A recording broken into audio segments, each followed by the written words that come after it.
Bueno, ¿todos están con la carpeta? Sí. ¿Qué tienen como título en la carpeta? La iglesia en el tramo final de su historia. Bien. Exactamente. Decíamos que la semana pasada arrancamos con introducción para ubicarnos en el propósito, en la idea de esta serie. Y habíamos comenzado en el punto 1 a hablar del origen. Arrancamos con la prehistoria de la iglesia. Si bien el título de la serie tiene que ver con el futuro, con lo que va a suceder al final de los tiempos, es importante primero entender lo que es la iglesia, su origen, dónde nace, cuándo. Y eso no solo habla del nacimiento de la iglesia en la historia de la humanidad, sino en su prehistoria. Y habíamos visto algunos textos en donde veíamos que ya Dios en la eternidad tenía diseñada la familia, el pueblo y la iglesia. Y dice que ya nos tenía antes de la fundación del mundo, ¿no? ¿Se acuerdan de ese texto? Sí. Y veíamos en el primer punto eso, lo de el momento en el que Dios quiere revelarse a la humanidad, lo hace a través, de la creación. Habíamos visto, todos los puntos que vemos en otras materias, las formas en que Dios se revela. Pero una de las formas es a través de su pueblo, a través de los profetas. Lo hizo a través de Jesús. Y después lo siguió haciendo a través de ¿qué? De la iglesia. El propósito de la iglesia está para dar testimonio del Señor, pero también veíamos más adelante, hablábamos de la misión de la iglesia, de la trascendencia. La iglesia no fue pensada para habitar una parte de la historia, sino que tiene un destino eterno. ¿Se acuerdan? Y mientras tanto, ¿para qué está la iglesia hoy? Y habíamos dicho que así como los profetas anunciaron la primera venida del Señor, la iglesia de alguna manera le da una continuidad al ministerio profético, porque ahora nosotros ¿qué anunciamos? Claro, predicamos el Evangelio, la buena noticia de salvación, pero también dentro de esa continuidad profética, ¿qué anunciamos? Que el Señor va a volver, ¿no? Por eso en la liñita esa de tiempo, debajo del punto 4, intentamos reflejar un poco eso. Los profetas del Antiguo Testamento anunciaron que iba a venir el Mesías. ¿Se cumplió esa profecía? Sí. ¿En qué momento? ¿En qué lugar? En Belén. Ahí está la estrellita de Belén, ¿no? Ahí está. Y hay profecías en el Antiguo Testamento que puntualmente anunciaron el lugar en donde iba a nacer el Mesías. También los apóstoles vivieron esa transición, porque ellos fueron testigos de la primera venida del Señor, testigos de la primera venida en cuanto al ministerio de Jesús en la tierra. No sé si fueron testigos, si estuvieron en el pesebre. Claro. Pero sí, cuando decimos que fueron testigos presenciales del cumplimiento profético de el Mesías que vino a este mundo. Pero también después que Jesús ascendió al cielo, ¿qué es lo que nace formalmente ahí en Hechos 2? La iglesia. Y la iglesia continúa dando testimonio del Mesías. Las primeras congregaciones que se forman en base al mensaje profético. ¿Qué anunciaba Pablo? ¿Qué anunciaban los apóstoles? Que en Jesús se había cumplido lo que Dios prometió, ¿no? Que Él iba a enviar al Mesías al mundo, y en las prédicas, en los viajes misioneros, por ejemplo, de Pablo, él hablaba de eso. Los textos bíblicos que él usaba eran las profecías del Antiguo Testamento, porque claro, todavía no existía el Nuevo. Recién se estaba gestando. ellos ni siquiera supieron que sus escritos iban a formar parte del Nuevo Testamento, ¿no? Eso tuvieron que pasar siglos. Usaron eso, los textos proféticos. Por eso decimos que también la Iglesia mantiene un mensaje que tiene esa característica. Y dentro de ese mensaje vemos que hay información importante acerca de los últimos tiempos, antes que venga el Señor, y también información de qué es lo que va a pasar cuando el Señor venga, qué es lo que va a suceder, cuál es el destino, en síntesis, de la Iglesia. Es un destino de eternidad. Pero antes que se produzca ese momento clave de la nubecita blanca y en la segunda venida del Señor a buscar a su pueblo para llevarlo a la eternidad, lo que en escatología se conoce como el comienzo del estado eterno. Mientras tanto, vivimos en un estado temporal que va a tener, así como el universo tuvo un origen, va a tener un final. Bueno, nosotros estamos ahí, en la última parte.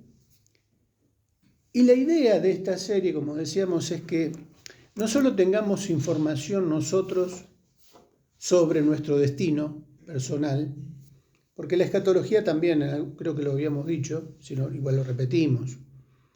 La escatología se divide en general y personal. Cuando hablamos de la escatología personal, hablamos de que, por ejemplo, todos nosotros como individuos, por ejemplo, vamos a tener un fin. La muerte forma parte de un destino escatológico. Pero para el cristiano, ¿termina con la muerte nuestra existencia? No. Por eso tenemos en la palabra, por ejemplo, 1 Corintios 15, cuando se habla de la resurrección, el destino de la resurrección. Sabemos que va a haber una segunda venida, va a haber un arrebatamiento, aunque algunos están debatiendo ahora si eso va a ser así o no, pero en la Biblia dice, ¿no? 1 Tesalonicenses 4, va a haber un tribunal para los cristianos, ¿no? Tribunal de Cristo. Para los no cristianos también va a haber un tribunal, un juicio ante el gran trono blanco. Pero no me estoy adelantando demasiado, ya terminamos el curso.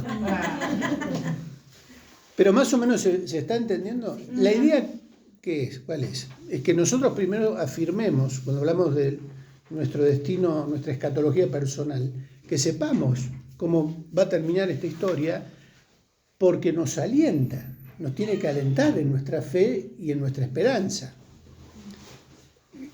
Como decíamos antes de empezar la escuela bíblica en el segundo cuatrimestre, un poco la idea es que esto también sirva no solo para nosotros, sino también para compartir el Evangelio con otros.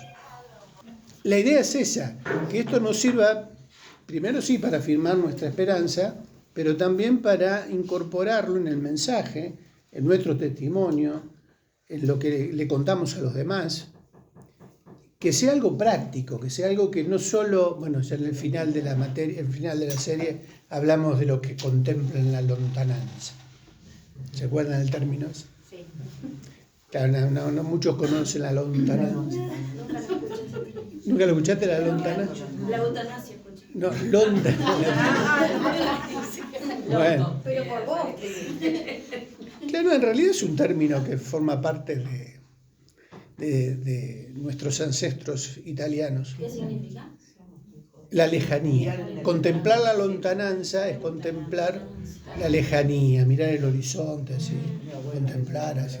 Bueno, un poco lo que decíamos hace un rato, como cristianos todos decíamos que el Señor ve y nos quedamos mirando el cielo. Sí, pero mientras tanto, nosotros estamos contentos y esperando esa situación, ¿no? El Señor volviendo.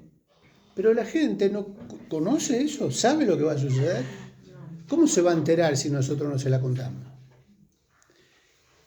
Y a veces hay gente que viene y pregunta, o nos preguntan familiares, compañeros, lo que sea, ¿y ustedes qué piensan de esto? ¿Nunca les pasó Sobre cualquier tema, no solo sobre la escatología. ¿Qué piensan ustedes de esto? ¿Qué dice la Biblia de esto? ¿Qué creen ustedes? Hay que estar preparados para eso y tener una respuesta no solo teológica, sino una respuesta de fe. Yo creo esto porque lo dice la palabra de Dios y la palabra de Dios no miente y hasta ahora todo lo que está escrito acá se cumplió. Así que lo que falta cumplirse, se va a cumplir. Claro. Bueno, un poco ese es el propósito, esa es la idea. Pero continuamos con el punto 5, que tiene como título Asistencia en la última etapa de esta carrera. Ahora volvemos a nosotros como pueblo de Dios, como iglesia. Y vamos a ir a Mateo 24, a Lucas 21 y algunos textos antes que están ahí en la primera parte. El punto A tiene como título Jesús prepara a sus discípulos. Y por lo que vemos, Jesús destinó bastante tiempo para hablar de este tema. Para el Señor era importante que sus discípulos, que sus seguidores supieran lo que iba a venir, lo que iba a suceder, lo que les iba a suceder a ellos en la primera etapa cuando nace la iglesia, pero también lo que nos va a suceder a nosotros. Mateo 24, también hay posturas escatológicas que dicen que ya se cumplió en su totalidad. Y de alguna manera sí, tuvo un cumplimiento ya parcial en la historia. Ahora lo vamos a ir viendo, pero también prefigura lo que va a suceder antes que el Señor venga. Hay ciertas señales, hay ciertas evidencias que también a nosotros nos sirven como información. Tenemos que estar preparados para eso. Como decíamos el otro día, hay temas que a veces nos gustaría desconocer porque nos compromete o nos... Uy, ahora que sé esto, ¿qué hago? Cuando no lo sabía, no pasaba nada, pero ahora sé que está anunciado por el Señor, por los profetas, pero también por el Señor, y después en el resto del Nuevo Testamento se nos cuentan las cosas que van a suceder y la necesidad de estar preparados para cuando eso suceda. Entonces, en el punto A, Alu nos va a leer el primer párrafo, antes del punto 1, desde el hasta. Ok. Jesús prepara a sus discípulos. Entonces Jesús les dijo otra vez, paz a vosotros. Como me envió el Padre, así también yo os envío. Juan 20, 21. Durante 3 años los discípulos de Jesús conocieron a su Maestro.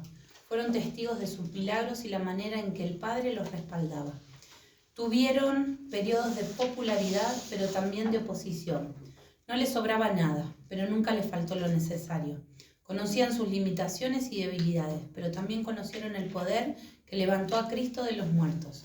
Ahora el Maestro los envía y les dice que ellos iban a continuar la tarea de la misma manera, con el mismo modelo y estilo ministerial.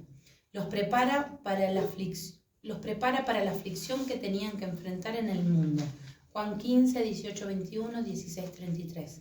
Les garantiza su permanente compañía. Mateo 28, 20. Y la ayuda conveniente e indispensable del Espíritu Santo. Juan 17, 7 al 15. Bien, en Juan 15, antes, bueno, lo que está debajo del punto A dice, entonces Jesús les dijo otra vez, paz a vosotros, como me envió el Padre, así también yo os envío. A veces nos quedamos con la gran comisión de Mateo 28, pero también en otras partes, en los otros evangelios, también aparece algo de esta gran comisión que el Señor da. Por ejemplo, esta es una. ¿Qué dice el Señor? ¿Qué le dice a sus discípulos? Así como el Padre me envió, así también yo los envío. Ya ahí nos está dando una característica. ¿Cómo lo envió el Padre a Jesús? ¿Cómo lo envió? lo envió con un ejército, lo envió con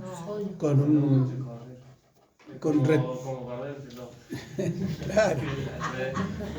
Pero aparte, como se dice vulgarmente, con una mano atrás y otra adelante. O sea, no tenía respaldo político, respaldo económico, no había nacido en el palacio de ningún rey, aunque sí era descendiente de un rey, pero era como uno más.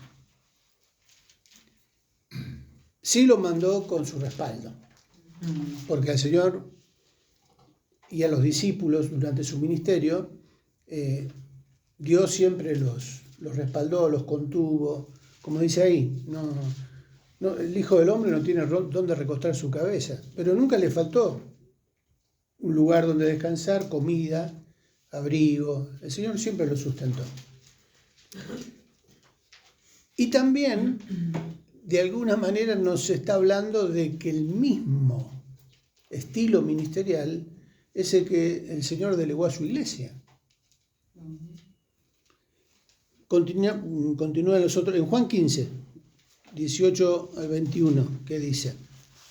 Si el mundo os aborrece, sabed que a mí me ha aborrecido antes que a vosotros. Si fuerais del mundo, el mundo amaría lo suyo, pero porque no sois del mundo, antes yo os elegí del mundo, por eso el mundo os aborrece. Acordaos de la palabra que yo os he dicho. El siervo no es mayor que su señor. Si a mí me han perseguido, también a vosotros os perseguirán. Si han guardado mi palabra, también guardarán la vuestra. Mas todo esto os harán por causa de mi nombre, porque no conocen al que me ha enviado. Seguimos viendo que se repite el mismo estilo ministerial del Señor con los discípulos. El Señor tuvo periodos de popularidad, pero también tuvo periodos de oposición. Lo seguían multitudes, pero también multitudes aclamaban por su muerte. Los mismos que en la entrada triunfal lo recibieron, una semana después lo estaban pidiendo que lo crucifiquen. También a nosotros nos va a pasar que va a haber momentos en donde, inclusive hasta como iglesia, ¿no? Vamos a ver tiempos en donde la iglesia crece, donde la gente viene con hambre del Señor y que quieren afirmarse en la fe y que se quieren comprometer para servirle. Pero también va a haber épocas en donde hay que estar apuntalando, buscando, alentando, empujando, sosteniendo de toda manera para que la iglesia sobreviva. Y vamos a tener gente que va a estar contenta y gente que va a estar descontenta. Se van a recibir elogios, pero también se van a recibir críticas, difamaciones. Y en la misma casa también pasa. Sí, sucede en la misma familia. Por eso Jesús les recordaba esto. Si esto me lo hicieron a mí, prepárense, muchachos, porque también van a tener que pasar por lo mismo. 16:33 de Juan. Estas cosas os he hablado para que en mí tengáis paz. En el mundo tendréis aflicción, pero confiad, yo he vencido al mundo. Todo esto, dice el Señor, yo se los cuento, se los adelanto, pero para que tengan paz. Prepárense para lo que va a venir, pero no se asusten, no tengan miedo. Y la promesa del Señor de estar siempre acompañando y siempre cuidando a aquellos que lo quieran servir. En el mundo tendréis aflicción. No le dijo, en el mundo la van a pasar bien, ¿no? Nunca dijo eso, ¿no? Lo sigue preparando para la aflicción, pero confiad. Lo he vencido al mundo. O sea, la victoria del Señor también forma parte de nuestra victoria. Y el último texto es Juan 17, del 7 al 15. Ahora han conocido que todas las cosas que me has dado proceden de ti, porque las palabras que me diste les he dado, y ellos las recibieron, y han conocido verdaderamente que salí de ti, y han creído que tú me enviaste. Yo ruego por ellos, no ruego por el mundo, sino por los que me diste, porque tuyos son. Todo lo mío es tuyo, y lo tuyo mío, y he sido glorificado en ellos. Y ya no estoy en el mundo, mas estos están en el mundo, y yo voy a ti. Padre Santo, a los que me has dado, guárdalos en tu nombre, para que sean uno, así como nosotros. Cuando estaba con ellos en el mundo, yo los guardaba en tu nombre. A los que me diste, yo los guardé, y ninguno de ellos se perdió, sino el hijo de perdición, para que la Escritura se cumpliese. Pero ahora voy a ti, y hablo esto en el mundo, para que tengan mi gozo cumplido en sí mismos. Yo les he dado tu palabra, y el mundo los aborreció, porque no son del mundo, como tampoco yo soy del mundo. No ruego que los quites del mundo, sino que los guardes del mal. Hermoso. Qué oración del Señor Hermoso. por nosotros, ¿no? Hermoso. En ningún momento el Señor en esa oración le pidió al Padre que a los que le siguieran o a los que creyeran en Él les dé mansiones, Ferrari, los prospere con bienes materiales para que disfruten de la vida. O sea, no les prometió. Uno oró por eso. Oró para que, y ni siquiera para que los quite del mundo con todo lo que eso significa en cuanto a preservarlos de las cosas malas del mundo. No, oró para que estén en el mundo, pero para que los preserve, para que los cuide del mal. Porque la iglesia está para eso. No podemos escaparle al bulto. No podemos evitar algo para lo cual el Señor nos llamó también. O sea, llamó a la iglesia también para eso, para enfrentar esa contracultura que nosotros vivimos en este mundo. Nosotros vamos en contra de la corriente, siempre. Para el mundo somos bichos raros. El mundo lo va a aborrecer, ¿por qué? Dice el Señor. Porque no somos del mundo. Los que siguen al Señor, intentando reflejar el carácter del Señor, los propósitos o las cualidades morales, el estilo de vida del Señor que nosotros tenemos que reflejar, eso va a significar que nos vamos a echar en contra un montón de gente. Vamos a ser bichos raros. Y los bichos raros, hay un término que tiene que ver con una fobia, a lo extraño, a lo que son de otro lado. ¿Cómo es que se dice? Xenofobia. ¿Quién dijo xenofobia? Bien, Cristina. Tiene un 10. Te salvaste. Tenemos un 10. Salvaste la materia. Bueno, cualquier cosa, asegúrense, busquen el significado. No, es xenofobia. Es xenofobia. ¿Qué es la xenofobia? ¿Qué es una fobia? Es algo que produce rechazo, temor a lo extraño, temor a lo que viene de otro lado y que desconozco. A veces se lo asocia con el racismo también, ¿no?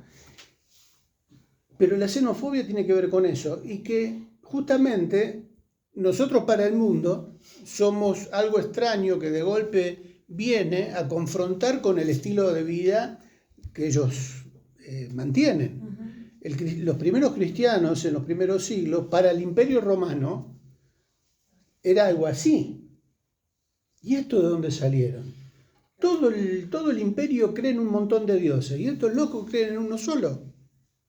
Hasta el punto en que los informes de los historiadores y de los funcionarios romanos, cuando era la época de la persecución,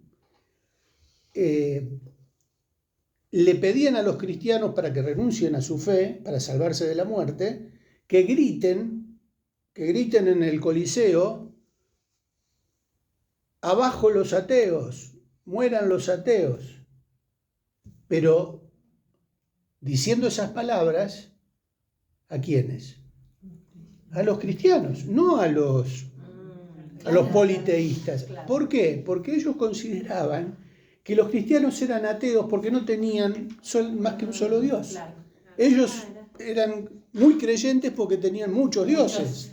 Entonces tomaban a los cristianos como ateos porque no tenían los dioses que tenían ellos. Claro. Se dice que Policarpo en su martirio dijo, sí, mueran todos los ateos, dice, y lo señaló, se lo señaló a ellos, ¿no? Bueno, volviendo. Para el mundo la iglesia es eso. Por eso el Señor se tomó el tiempo, y hay muchos pasajes en donde se trata de dejar claro lo que va a suceder al final de los tiempos, pero no solo al final de los tiempos finales, sino en el transcurso. ¿O acaso los primeros cristianos no lo empezaron a padecer? O sea, ya lo empezaron a padecer desde el nacimiento de la iglesia. Y ahí es a donde vamos ahora, Mateo 24. Vamos por lo menos a introducirnos. Y ustedes ahí en la hojita tienen varios puntos en donde la idea es agrupar en esos puntos los temas que se enfocan, que se tratan. En el punto 1 tenemos como título... Muy bien, chicos, todo el mismo bien. También tenemos 10. Pero lo que vamos a ver son los versículos en donde se habla puntualmente del engaño. Vieron que en el A, B y C tenemos versículos en donde se habla del engaño. Y así en el punto 2 vamos a ver las señales sociales y naturales y los versículos en donde aparecen. No están en orden correlativo, sino vamos a ir viendo en qué parte de Mateo 24 aparecen estas señales. Entonces, en la primera, Mateo 24:4, ¿qué dice? Respondiendo Jesús les dijo, mirad que nadie os engañe. Mirad que nadie os engañe. Estaría bueno arrancar desde el 1 para ubicarnos en contexto. Cuando Jesús salió del templo y se iba, se acercaron sus discípulos para mostrarle los edificios del templo. Respondiendo él les dijo, ¿veis todo esto? De cierto os digo que no quedará aquí piedra sobre piedra que no sea derribada. ¿Se cumplió esa profecía? Sí. ¿En qué momento se cumplió? Oh, Estos pastores. Acá me están gritando por la chicharra. La chicharra me dice el 70. claro, años 70.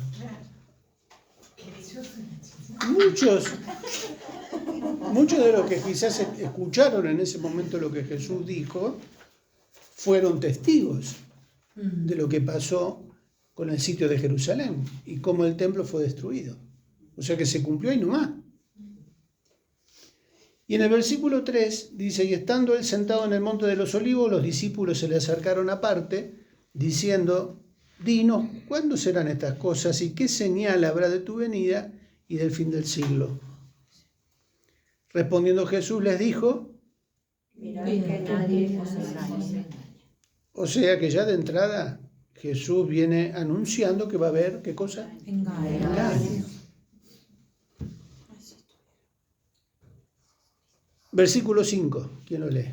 Porque vendrán muchos en mi nombre diciendo, yo soy el Cristo, y a muchos engañarán. Amplía el Señor, vendrán muchos en mi nombre, diciendo yo soy el Cristo, y a muchos engañarán. Y ha pasado. Y ha sucedido.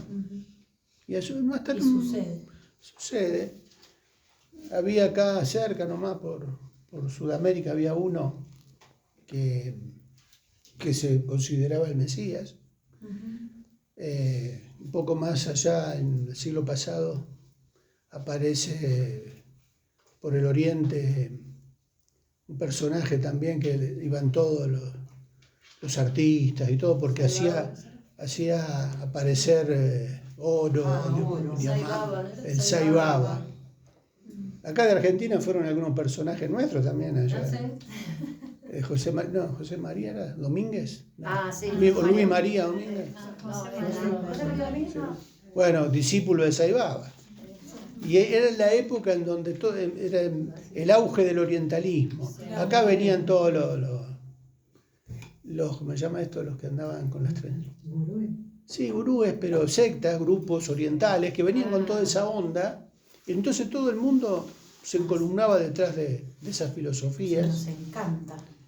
Hoy yo ya no sé en qué negocio entro que no hay un Buda. Están poniendo Buda por todos lados. ¿Sí? Es una moda como que... Sí, en muchos lugares. Bueno, Gatito salvándote. ese es otro. Bueno, El gatito ese que... falsos cristos. Falsos profetas. Versículo 11. Y muchos falsos profetas se levantarán y engañarán a muchos. Y bueno, estamos hablando de todo esto que estamos hablando. Sí. ¿No? Y se van a seguir levantando y van a seguir engañando. Están los falsos profetas que tienen que ver con todas estas corrientes orientales o de diferentes grupos religiosos, pero también hay falsos profetas que se levantan desde adentro del pueblo de Dios, desde adentro de las congregaciones. Y creo es como también una moda de que sos profeta. Si Sí, no sos profeta es como que no llenas estadios. Y todo el mundo es profeta ahora. sí. Y salen en todos lados. Yo creo, o me parece, o lo deseo, no sé, quizás, que en estos tiempos como que está decreciendo, como que las iglesias se están dando cuenta de que son, la mayoría, Un negocio. andan flojos de papeles. Y es evidente, porque pueden engañar un tiempo, pero si Dios no los respalda, Claro. solitos se van raleando. Y ya las iglesias se están dando cuenta de los vivos, de quiénes son los vivos, de quiénes son los que quieren vivir a costa de, bueno, como dice la palabra también, ¿no? La gran mercadería de vosotros, de los que se aprovechan de la buena fe de la gente para vivir a costa de ellos. Ya muchos se están dando cuenta y me parece que están desapareciendo.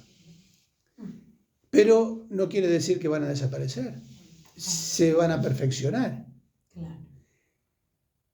Bueno, el Señor advierte sobre eso. En este primer punto, entonces, nos damos cuenta de esta serie de advertencias con respecto al engaño. Lo anunció el Señor. Señales y prodigios que intentarán engañar a los escogidos. No leímos ese, el 24. ¿Quién lo tiene? Completa el grupo. ¿Quién lo tiene? Porque se levantarán falsos cristos y falsos profetas, y harán grandes señales y harán señales y prodigios, de tal manera que engañarán, si fuere posible, aún a los escogidos. Bueno, y esta parte sí. Claro, los que no están muy duchos con el tema de cómo aprovecharse engañando, necesitan fortalecerse con señales y prodigios para que la gente lo siga. Y ahí ya la cosa es más sutil, ¿no? Dios lo respalda. Hay milagros, hacen señales, hay prodigios. ¿Pero eso es garantía de que Dios está con ellos? ¿Y por qué sucede eso? ¿Es el enemigo el que está obrando? A veces hay un pasaje en el Antiguo Testamento. Sí, pero cuando Moisés hacía señales que Bueno, le sí, daba, pero Dios lo nosotros respaldaba. también. Dios lo respaldaba. también. Ahora, hay una... Bueno, ya me va a venir. Si no, ayúdenme. Vos, Héctor. No, pero hay... Dios mismo dice, si apareciere algún profeta o alguien que... Soñador de son- sueños. Claro, y diere señal y esa señal se cumpliere, como que Yo lo envío. Dios lo envía, ¿qué tenía que hacer la gente?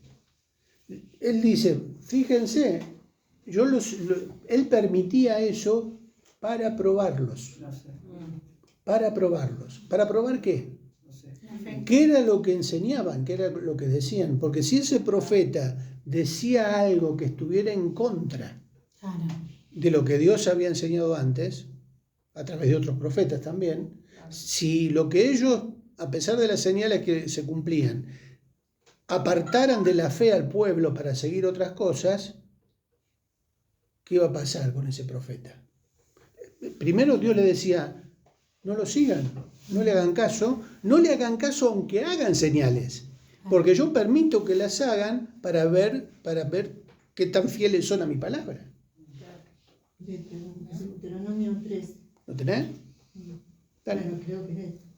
Cuando se levantare en medio de ti profeta o soñador de sueños y te anunciare señal o prodigios, y si se cumpliere la señal o prodigio que él te anunció diciendo, vamos en pos de dioses ajenos que no conociste y sirvámosle, no darás oído a las palabras de tal profeta ni al tal soñador de sueños, porque Jehová vuestro Dios os está probando para saber si amáis a Jehová de vuestro Dios con todo vuestro corazón y con toda vuestra alma. En pos de Jehová vuestro Dios andaréis, a él temeréis, guardaréis sus mandamientos y escucharéis su voz, a él serviréis y a él seguiréis. ¿Deuteronomio cuánto? 13. Interesante, ¿no? Porque acá el engaño aparece más refinado. Porque hay señales. 13, 1 al 5. Es todo. Está clarito, ¿no? Sí.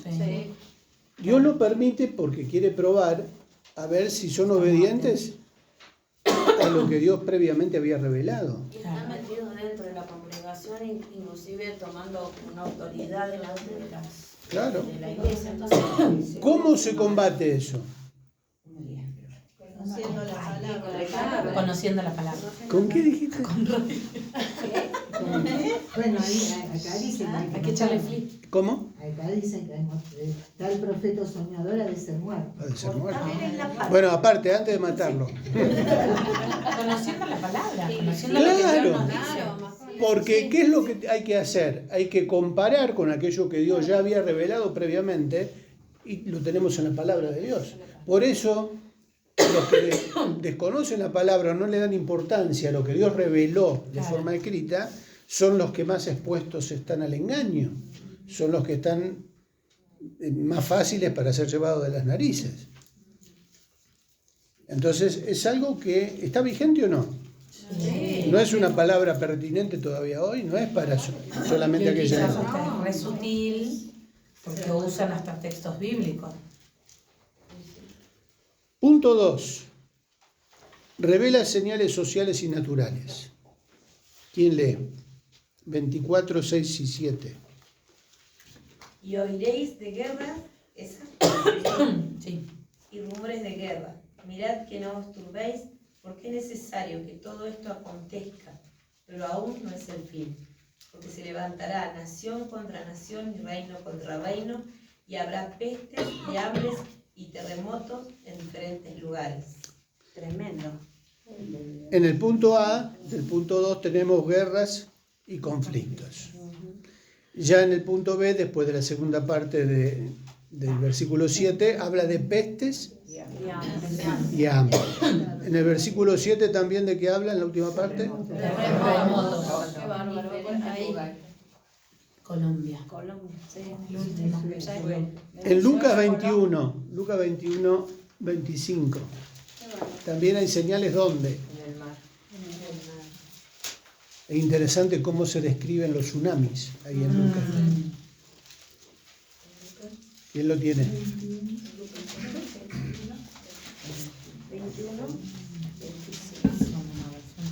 25.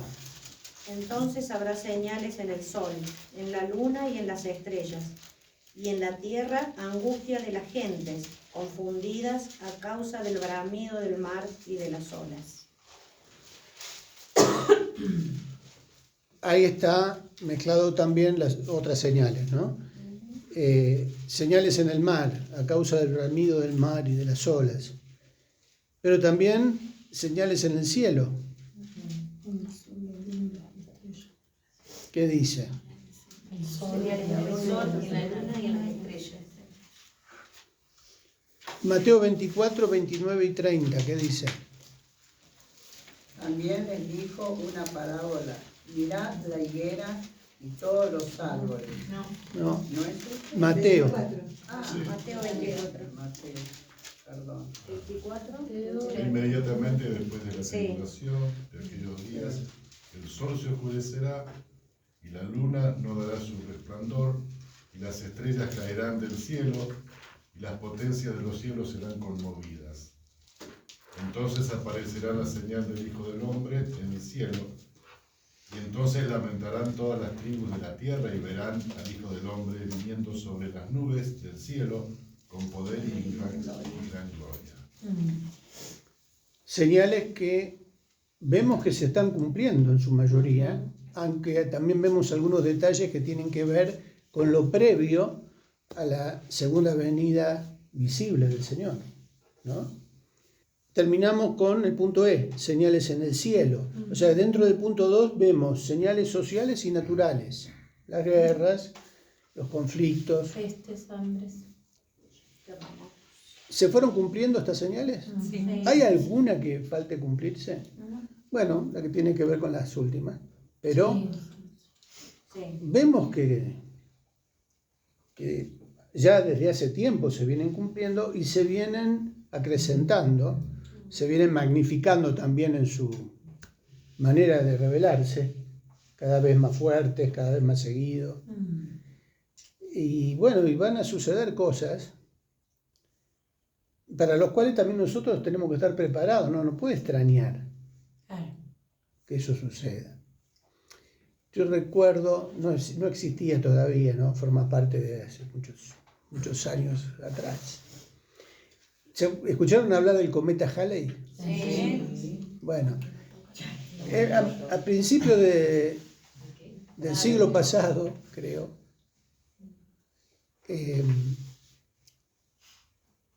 habían anunciado, también me acuerdo porque tenía que ver con los testigos de Jehová, algunos negociados que se hicieron los testigos de Jehová, porque era el fin del mundo. Era una señal para ellos que correspondía al fin, se acababa todo. Y mucha gente se suicidó. Sí. O sea, hay registros periodísticos de todo eso. Y algunos vivos se aprovecharon para hacer negocio también. Los testigos de Jehová empezaron a vender el trigo milagroso. ¿Y qué pasó? Era una semilla de trigo que era milagroso, que si uno quería tener recursos y hacerse de una platita, ese trigo tenía un crecimiento rápido. Aceleraba cosecha, sembraban y antes que venga el cometa Halley ya van a tener. ¿Y por qué ellos no creen en la venida del Señor y que ellos creen que van a quedar acá sobre la tierra? Pero era la aniquilación. El hecho de que la gente pensaba que era el fin del mundo no es porque los testigos de Jehová pensaban que era el fin del mundo. La sociedad en general, el mundo incrédulo, pensaba que eran cumplimientos de señales proféticas. Me acuerdo donde se juntaban como una cantidad de gente y se mataban todos, niños, grandes. Todos. Bueno, más adelante, después en el tiempo, aparecen ciertas sectas que analizaban la situación del mundo y Daban una fecha. también, bueno, Yo me acuerdo, no hace muchos años atrás, que en casa hasta agua habían juntado, porque supuestamente en esa fecha. Supuestamente en el 2000. Digo, no, también. ¿Pero qué iba a decir con el agua si venía el Señor? No sé qué iban a hacer ellos, porque yo me acuerdo de eso. Che, vamos. Yo me llevo el agua, señor. Bueno. Porque el trigo, como soy salida, no lo iba a poder comer. No, es que todavía hay grupos así. No, ahí no iba a poder entrar. En su momento apareció Jim Jones. Jim Jones era un líder de una secta que preparó un guiso. Digo, yo no sé si era un guiso, pero preparó una comida comunitaria, la envenenó y mató a un montón de gente. Él también se suicidó. Ciertos grupos cristianos también proponían y siguen proponiendo la construcción de búnkers para acumular recursos, comidas no perecederas. Pero entonces no esperan la venida del Señor. No, esperan que puede haber un gran cataclismo mundial en donde hasta, bueno, en ese momento se pensaba en las guerras nucleares, el hecho de que por ahí hay que pasar mucho tiempo aislado y necesitaban tener recursos para sobrevivir a un invierno nuclear. Bueno, todo este tipo de cosas se fueron dando. Nosotros por ahí no nos damos cuenta del tiempo que estamos viviendo, porque ahora cualquier uno de estos locos aprieta el botoncito rojo y pega un cuetazo que no queda. Pero bueno, volvamos. Ya está previsto en la Biblia no nos habla de esto. A nosotros no nos tendría que agarrar de sorpresa, pero lamentablemente me sorprende que en las congregaciones cristianas la mayoría de hermanos que no son nuevitos, que hace tiempo que están en la iglesia, desconocen esto. Pero desconocen quizás por culpa nuestra, porque no se les enseña, o no se les predica, o no se les habla de estas cosas para que se preparen. Pero la idea ¿cuál es? Repito lo del principio, que todos tomemos conciencia de esto y lo incorporemos en nuestro testimonio, o en nuestro mensaje, o en nuestra prédica. O de la manera que sea que hablemos del Señor, que la gente también se entere de que nosotros creemos en lo que la Biblia dice y advierte de las cosas que van a suceder. Cuando se habla de la inteligencia artificial, cuando se habla del nuevo orden mundial, cuando se hablan de las cosas que están pasando a nivel moral, ¿acaso no está eso anunciado en la palabra de Dios también? No está quizás con las palabras que se usan ahora, pero se advierte de eso. Y vamos a ver si podemos terminar con el 3, aunque no sé, porque está interesante, pero hasta dónde lleguemos. Punto 3, ¿qué tiene como título? Advierte sobre los padecimientos que sufrirá la iglesia. Bueno, ya vimos algo cuando el Señor advertía a sus discípulos. Pero acá podría entrar lo que pasó en Nigeria.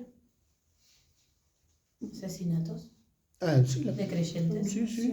Iglesias cristianas en África fueron masacradas, templos quemados, terrible, ¿no? En los países musulmanes, en la India, en China, o sea, hay lugares en el mundo donde todavía el cristianismo sufre por su fe de una manera violenta. Sí. Nosotros no tomamos dimensión de eso, salvo cuando alguien nos cuenta puntualmente de algún caso, ¿no? Claro.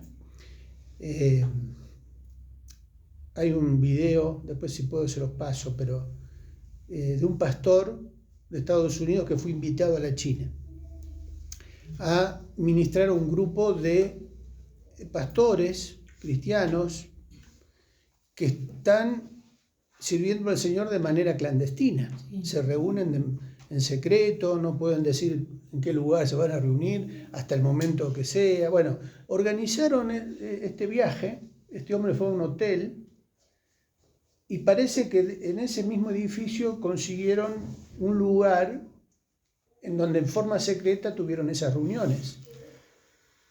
Y dice que este hombre cuando cuenta que los que viajaron para ese encuentro fueron de diferentes lugares de la China, que son lejanísimos, días viajando, en tren, de diferentes maneras, pero llegar a ese lugar a donde ellos iban a recibir esa administración era toda una aventura. Y siempre cuidándose de no decir a dónde iban o para qué iban. Bueno, de diferentes zonas, con todas las carencias que puedan imaginarse. Sin embargo, llegaron. Les costó, todo lo que les digo, todos los riesgos. Cuando termina la administración, cuando terminó ese congreso, digamos, alguien le pide a este hermano que viajó de Estados Unidos, a este pastor, que orara por ellos, ¿no? Que orara por ellos, pidiendo que el Señor los bendiga. Y este pastor, después de que se enteró de cómo ellos llegaron a ese lugar, él dice, ustedes me piden que yo ore por ustedes para que el Señor los prospere, los bendiga, los cuide, los fortalezca, los afirme en la fe para que puedan seguir dando testimonio. En realidad, ustedes tendrían que orar por nosotros. Claro. Porque yo me enteré, dice, que tuvieron que pasar muchas peripecias para viajar hasta este lugar. Y es un lugar en donde estaban encerrados, sin aire acondicionado, sin sillas donde sentarse. No tenían Biblias, porque si los encontraban con alguna Biblia o Nuevo Testamento, iban presos, 3 años presos por tener una página de la Biblia. Bueno, y por eso dice que se la aprenden de memoria. Se la aprenden de memoria y si están presos, si están en una cárcel, porque les llega de alguna manera, después de aprendérsela de memoria, se la comen. Sí. Porque si lo llegan a agarrar en las requisas con una página de la Biblia, otros 3 años más. Sí, sí, sí. Él se enteró de todo esto, lo que ellos vivían. Y dice, ¿y ustedes piden que yo ore por ustedes? Todo lo que ustedes pasaron y pasan, si yo les cuento lo que sucede en Estados Unidos, decía el pastor, ¿no? Allá los cristianos viven a 2 cuadras de la iglesia y no van. No se congregan si en la iglesia no hay aire acondicionado en verano o no hay calefacción en invierno. Se quedan en sus casas. Por lo menos en cada casa hay 2 o 3 Biblias y no la leen. Y ustedes piden que yo ore por ustedes. Y bueno, es como que hace un repaso de todo lo que ellos tienen en Estados Unidos, los cristianos, ¿no? Que están cómodos con todo lo... por eso digo, a nosotros nos cuesta por imaginarnos lo que sufren por causa del Señor. Sin embargo, él termina pidiendo que oren por él y que oren por Estados Unidos. Sí, él oró por ellos también, pero nosotros necesitamos aprender de ustedes, que ustedes nos vengan a capacitar a nosotros. Son un ejemplo. Y la iglesia que más crece en el mundo, según informes, estadísticas de las misiones, son los cristianos en China. Y ahora vienen de atrás los de la India y los de África, como lugares en donde más crece el Evangelio. Y uno dice, ¿cómo puede ser? Si son perseguidos, los masacran, les queman los templos. Pero entendieron todo, porque para Dios no hay nada. Por eso tenemos que replantearnos algunas cosas, ¿no? Y nosotros, bueno, dejémosle, vamos terminando. Bueno, pero tiene que ver con los padecimientos que sufrirá la iglesia, que ya en algunos lugares se están sufriendo de esta manera. Y el Señor decía en el versículo 9 de Mateo 24, ¿quién lo tiene? Entonces os entregarán para ser maltratados y muertos, y seréis aborrecidos por todas las naciones por causa de mi nombre. Bueno, lo que acabamos de hablar, ¿no? Sigue sucediendo, ha sucedido. Acuérdense de la iglesia primitiva, la persecución bajo el Imperio Romano, cómo morían los cristianos en esa época, cómo eran martirizados. Cuando uno estudia la historia de la iglesia, y especialmente en el periodo de la persecución bajo el Imperio Romano, cómo morían en el circo, cómo los tiraban a las fieras, cómo Nerón los prendía fuego para iluminar sus jardines y sus calles. Los untaban con brea y los ataban a un poste y los prendían fuego. Y a partir de ahí, todas las variantes que puedan imaginarse de tortura y de muerte. Y eso sucedió a lo largo de la historia hasta nuestro tiempo. Lo que pasa es que, claro, nosotros estamos en un lugar privilegiados, no nos podemos quejar de nada, pero si nos toca a nosotros, ¿hasta dónde seríamos capaces de padecer por nuestra fe? Yo siempre me pregunto eso. Digo, Señor, si tuviera que pasar por una situación así, ¿sería capaz de negarte o de morir antes de negarte? Es difícil. Claro. Yo siempre le pregunto al Señor y lo pienso. ¿Yo seré capaz de resistir y decir, bueno, que me maten por el Señor? ¿Y el versículo 10? Muchos tropezarán entonces y se entregarán unos a otros, y unos a otros se aborrecerán. Por nosotros, nuestra familia. Nuestra familia, aún nuestros hermanos en la fe. Por eso, entre nosotros. Pero también en el lado de la familia, ¿no? El padre entregará al hijo, el hijo, bueno. ¿Por qué? Y porque cuando apretan las clavijas, ¿no? Cuando la cosa se pone difícil, algunos se van a mantener y otros van a claudicar. Pero ¿te parece que será así, Triqui? No será mucho. ¿Qué dice acá? ¿No está acá escrito? Sí. Por algo el Señor advirtió de todo esto y por algo quiere que nos preparemos. En Argentina sí, ya está habiendo algún tipo de persecución que tiene que ver con aquellos cristianos que se niegan a practicar abortos, por ejemplo, médicos cristianos o funcionarios del gobierno que no aceptan casar homosexuales. Tenemos conocidos. Y así hay muchas cosas que están sucediendo que por ahí nosotros no entendemos. Yo sé que creo que en el norte, no sé si en Tucumán, hay un pastor que se le inició un sumario por no prestarse a este tipo de cosas. Hay congregaciones que están trabajando acá en Córdoba, creo que es bautista, una congregación bautista en el sur de Córdoba, no me acuerdo del pueblo, que por estar trabajando en la recuperación de adictos, en un pueblo en donde hay mafias, Un pequeño negocio. difaman al pastor, acusan a la iglesia, atacan. Por Villa del Rosario. ¿Villa del Rosario? Bueno, sí, Villa del Rosario. Está sucediendo ya en nuestra provincia también.